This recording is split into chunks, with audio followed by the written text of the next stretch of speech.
sekarang.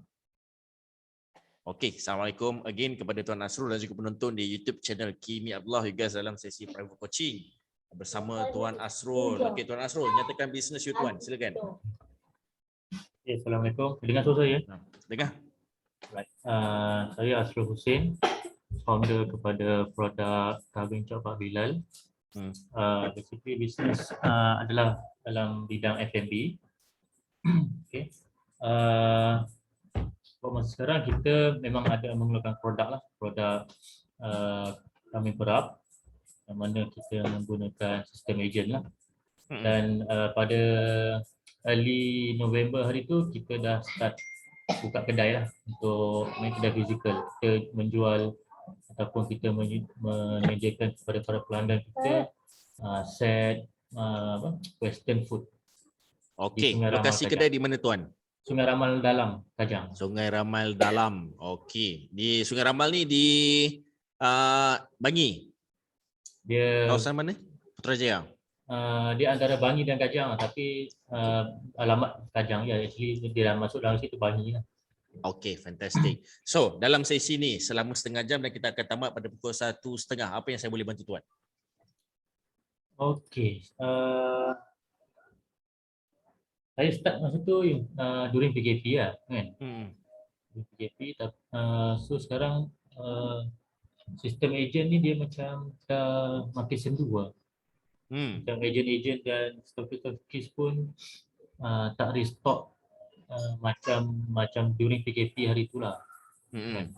Faham. Mungkin sebab nombor satu diorang dah start sibuk. Then start sibuk lah, dan ada yang mungkin ada yang dah kata ada bisnes lain ke, bisnes dulu masa PKP bisnes dia tak jalan, so dia buat kambing perap, and then bila start PKP bisnes dia dah berjalan, so dia tinggalkan yang ni lah. Okay, so faham. Ada daripada 30 tu yang aktif sekarang ni dalam bawah 10 lah Tuan. Okay, alright. So, soalan dia adalah? Soalan dia, how to nombor satu, untuk dapat lebih banyak agent. And then sekarang saya target untuk curi rumah lah. Cuma saya dapat curi rumah sekarang baru seorang je. Okay. So, pertama sekali adalah untuk jawab kenapa ramai dah tak jadi agent you, dah tak fokus jadi agent you, sebab mereka tak tahu kenapa nak kena duduk lagi dengan you.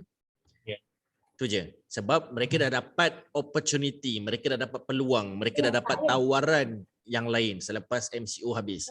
So first thing first, you kena tahu bila you identify the problem is sebenarnya dia tak tahu kenapa I nak kena stay lagi dengan kambing Pak Bilal. Alright. Dan nombor dua adalah kenapa nak kena fokus dengan kambing Pak Bilal. Ini kita nak cerita kepada yang stay. Mereka stay tapi mereka tak buat sale sangat sebab mereka tak fokus. The thing is, mereka tak tahu kenapa kena fokus. So, bila you identify this problem, you yang kena mulakan balik dengan di mana apa yang you boleh offer pada mereka. Okay, now siapa yang dah remain jadi agent ni, 10 orang ni, siapa yang nak buat 10,000 sebulan? That's your offer. Atau siapa yang nak kejar gold bar 50 gram bulan ni? That's your offer. Siapa yang nak pergi bercuti ke Langkawi pada bulan ni? That's your offer. Alright. Second offer, siapa yang pernah menjadi agent dan yang nak aktif balik. Kita nak offer you gaji basic 1,200 sebulan. Contoh 1,500 sebulan. Sekarang minimum 1,500. So you offer 1,500 sebulan. Permanent gaji. Syaratnya adalah you kena buat sale at least 5,500 untuk 3 bulan dan baru kita ambil you sebagai permanent staff. So you boleh buat offer macam tu. Dah pening kepala pula, dah kena bayar komitmen bulan-bulan. Tapi nak dapat benda tu tak semua orang boleh capai. Sekarang ni you kena grab mereka yang pernah jadi agent sebab mereka dah experience produk you, mereka dah experience menjual. Lagi mudah you nak tackle rather than you nak ambil agent baru. Sebab dalam perjalanan affiliates ni kita nak cerita HR sedikit Kalau you tak secure, you tak ada capital yang besar, you tak ada financial yang bagus, you mulakan dengan part time. Part time, you bawa kepada full time. That's the funnel normally kalau untuk untuk management lah. Start dengan part time. Dia ni bagus, tengok consistency bagus dia tu berapa lama. Oh dia ni dah 3 bulan ni bagus. Oh dah 6 bulan dah dia achieve KPI. Baru offer dia jadi part full time. Right? Kenapa you berani offer? 6 bulan tu aktiviti dia menghasilkan duit yang konsisten. Duit konsisten ni lah menjadi gaji mereka. Itu satu. Kalau agent pula, sales team, you offer mereka daripada agent kepada part time kepada full time.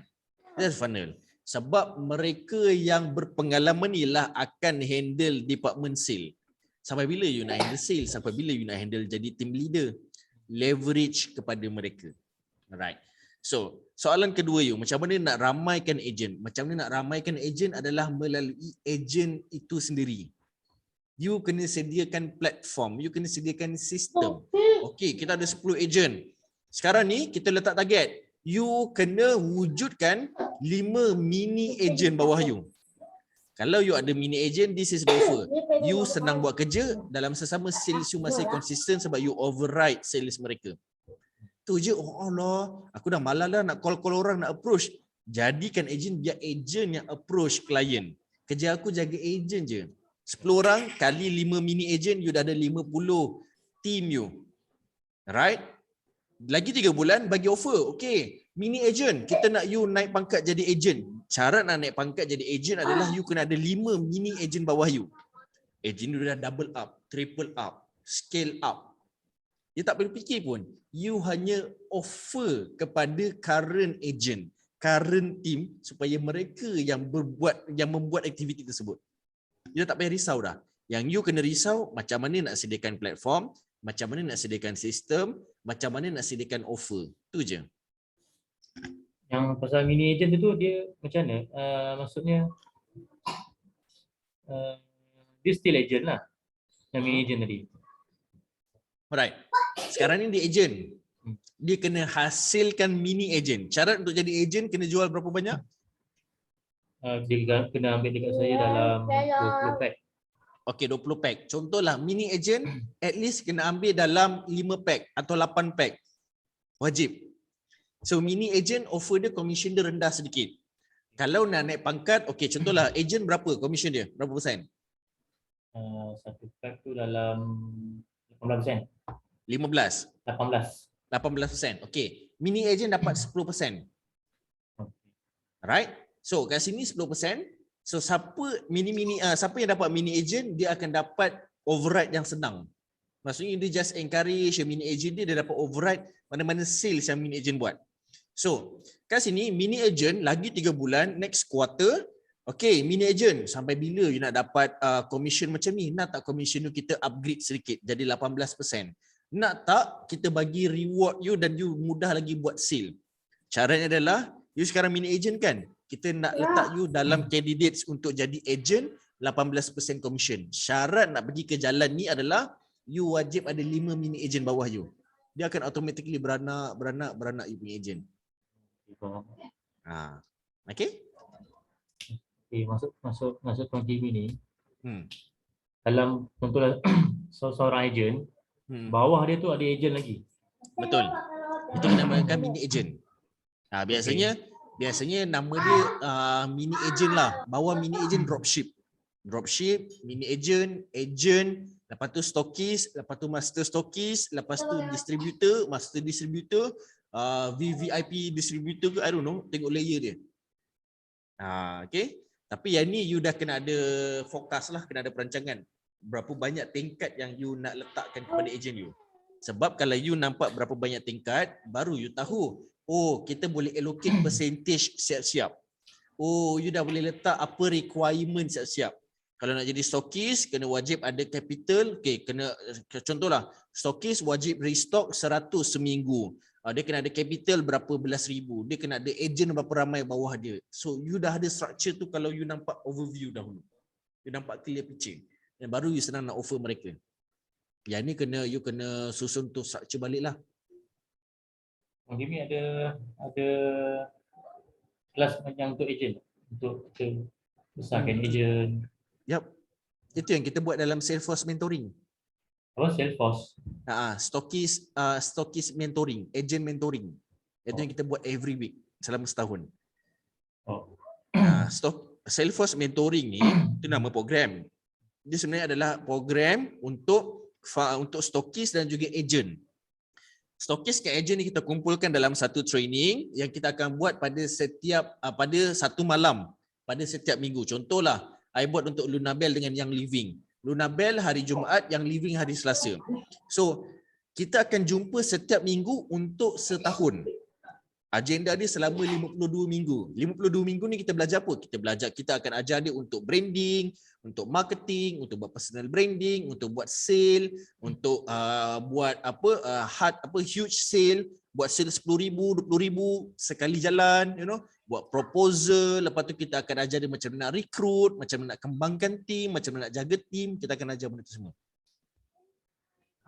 Okay? Itu founder ke untuk agent ni stoki dia? Itu untuk I akan train you punya stokis, you punya agent. Kita akan latih mereka. Tapi founder nak join je lah, tak ada masalah. Sebab yang bayar founder. Okay? Okay. Nombor 3. Okay. Ini saya rasa masalah yang bulan ni yang buat saya stres sikit lah. Okay, apa dia? Kenaikan harga bahan mentah. Faham. So daripada 34 saya pun sekarang dah naik kepada 35. And then kita ada meeting hari tu dengan stokis untuk bincang isu-isu ni yang mana kita tolak RM1. Saya tak pastilah saya punya decision ni betul ke tak. Kita decide untuk ataupun kita bincang lah untuk tolak RM1 daripada commission dia daripada RM9 jadi RM8. Untuk kita cover all the kenaikan tu kan. Actually pun itu pun tak semua kita boleh cover. Kita maksudnya kita ada absorb sikit and then ada yang stocking absorb sikit. Tapi agent dengan dropship kita tak potong lah. Okay. Sebab so yang itulah yang buat saya a bit stress sikit lah bulan ni kan. Sebab setiap minggu harga lain-lain tu yang saya Allah. Alright. Sebab dia harga pasaran. Kalau dia harga under kawalan harga terkawal, that's good. Tapi kadang-kadang ialah sebab you banyak deal dengan vendors kan, tak apa. Caranya adalah nak selesaikan macam tu, you akan pening kepala. Tiba you dah susun harga, next week naik lagi, next week turun, next week naik. Kalau turun you untung, kalau naik you akan jadi pening kepala. So cara yang terbaik adalah it's all about price strategy. Yang ini Tuan Nasrul nanti cuba refer, kita bagi ebook percuma price strategy sebab program kita. Dalam price strategy ni, one of it adalah you kena faham kalau berlaku kenaikan dan penurunan harga, alright, yang akan jadi mangsa adalah klien, bukannya team you. Alright, yang jadi mangsa adalah klien, bukannya staff, bukannya team. Contohlah, I buat construction, bahan mentah naik, logistik naik, apa lagi, manpower naik. I tak boleh, tak apalah, kita punya specialist kita tolak separuh, you punya upah. Mereka akan lari, you akan pening kepala. Alright, kerja kena dijalankan. Yang akan bear the cost adalah klien, end user. Bukannya middle user, end user. Alright, end user kalau lari, it's okay sebab 33 juta rakyat Malaysia sekarang. Alright, kalau you punya specialist, contohlah, you punya team lari, nak jadi orang yang berminat nak jual kambing perap dalam kat Malaysia ni, contohlah kita ada dalam 860,000 saja. 860,000 orang yang biasa jual kambing perap bahagi kepada berapa vendor, yang berapa founder kambing perap, berapa negeri, berapa daerah. Saya silap dia dah tak cukup kota orang yang pakar menjual kambing perap. Agent lah saya cakap. Kita cerita orang yang berkualiti. So, you nak korbankan angka yang sikit ke you nak korbankan angka yang banyak? Sikit. You korbankan angka yang banyak. Sebab you tak nampak, kalau contohlah 33 juta, yang menyampah dengan you pun mungkin dalam 100,000 je. Tapi you masih lagi menang 32,900,000 orang. Alright. So this is nama dia risk management. You risk mana yang you kena risikokan dan you perlu jaga risiko tersebut. Right? So Tuan Nasrul, jangan risau, it's normal and it's happen a lot. Alright. Hari ni you cerita masalah bahan mentah. Esok tiba-tiba packaging pula naik. Tiba-tiba esok pula logistik pula naik. Dia normal benda tu. Yang akan berubah adalah klien saja. Contohlah sekarang kambing perap berapa satu paket? 35. Sorry? 35. 35. Alright. RM35. So you jual RM42. Klien akan lari. For sure. Normal. Dan tukar market segment. Kalau aku tukar RM42, for sure klien lari. Itu adalah risiko yang you dah predict. So untuk selesaikan risiko ni adalah bukannya pujuk mereka, bukannya offer mereka. Sebab mereka yang mampu nak beli harga RM42 tu adalah die hard fan. Adalah peminat setia you, adalah penggemar gila-gila, adalah kawan baik you. Kalau you punya database ada dalam 50,000, yang die hard fan mungkin ada 50 orang saja. So you akan rugi besar. Sebelum you announce dan rugi besar, you dah prepare propaganda baru, agenda baru. Alright, di mana okey, RM35 ni kita hanya ada 2 bulan saja untuk restructure harga menjadi RM42. 2 bulan tu you as a company yang absorb kerugian, bukannya team, bukannya klien. 2 bulan tu yang you cut off, itu adalah risiko yang you kawal. Selepas 2 bulan harga akan naik RM42 kepada klien baru. At that time, kalau ada klien lama yang masih nak membeli, harga dia RM42 je. Oh mahalnya, tak apalah saya beli. Yang beli, tak beli, it's okay sebab you dah ada segmen baru, prospek baru, klien baru dalam jangka masa 2 bulan. So dalam masa 2 bulan tu you nak buat apa? You kena buat awareness, you nak kena buat marketing, you dah standby database.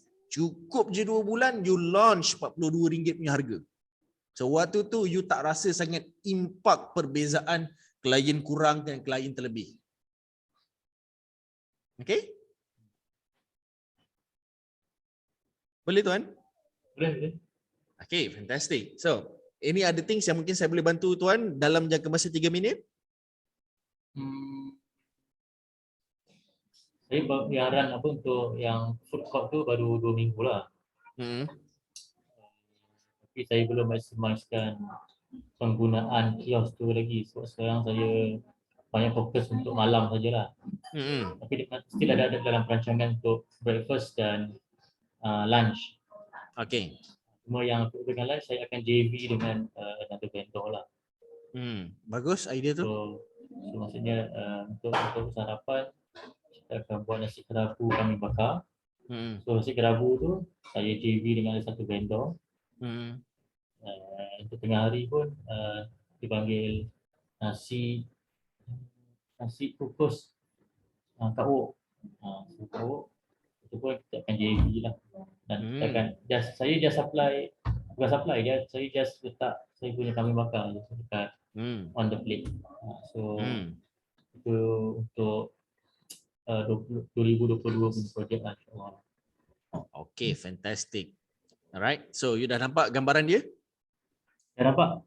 Cumanya nanti memang kena datang sana untuk one to one balik dengan Tuan Kimi lah. Okay, alright. So, tak apa. Tuan, sebelum tu saya akan offkan record ni. Kita akan tamatkan sekejap dan kita akan teruskan sebentar lagi. So, terima kasih kepada yang menonton. My name is Kim Abdullah, Business Management Consultant. Bersama saya adalah Tuan Asrul, kambing chop Pak Bilal. Okay, kat mana Tuan boleh dapatkan kambing you? Kambing saya dekat seluruh Lembah Kelang ni. Ada di seluruh Lembah Kelang lah. Ejen saya banyak di ada Lembah website Kelang. untuk beli dekat Shopee ke? Shopee tak ada, cumanya boleh pergi ke Facebook Kambing Chop Pak Bilal HQ dan Instagram Kambing Chop Pak Bilal HQ. Just ada link dekat sana. Just click the link dan dia akan masuk order kepada kita punya ejen lah. You just select kawasan je kat situ. Okay, fantastic. Tu lebih praktikal, senang nak COD. Okay. So, terima kasih banyak Tuan Asrul. So, kita jumpa lagi kemudian hari insya-Allah. Terima kasih.